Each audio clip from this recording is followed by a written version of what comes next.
nin 35 jir ah oo ka soo jeeda dalkaasi Mareykanka gaar ahaan magaalada Florida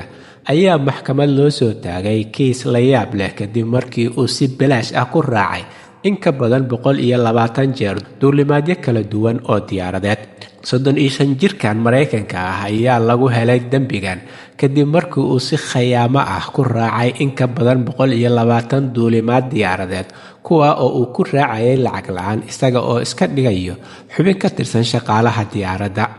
ninkan ayaa qirtay dambiga lagu soo oogay kadib markii uu iska dhigay xubin ka mid ah shaqaalaha diyaaradaha si uu u helo duulimaad bilaash ah. ninkan ayaa qirtay dambiyada lagu soo oogay taa oo soo tixnaa tan iyo 2018 waxa uuna duulimaadyada kala duwan ee diyaaradaha ku raacayay si bilaash ah isaga oo mar kastaba iska dhigayay mid ka mid ah shaqaalaha ka shaqeeya diyaaradda duulaysa markaas ee uu doonayo in uu raaco. waxa uuna soo samaysan jiray ID card muujinayo in uu ka mid yahay shaqaalaha taa oo u sahlaysay in uu ku maro dhammaan kontaroolada kala duwan ee garoonka diyaaradaha. dacwad oogayaasha dalkaasi Mareykanka ayaa ninkan ku soo oogay dacwadan yaabka badan ee uu ku samaysanayay aqoonsiyo kala duwan oo been abuur ah kuwa oo uu ku raacayay diyaaradaha kala duwan ee uu doonayo in uu ku duulo kuwa oo la sheegay in ay ka badnaayeen 120 duulimaad oo diyaaradeed kuwa oo ka baxaya gudaha dalkaasi Mareykanka.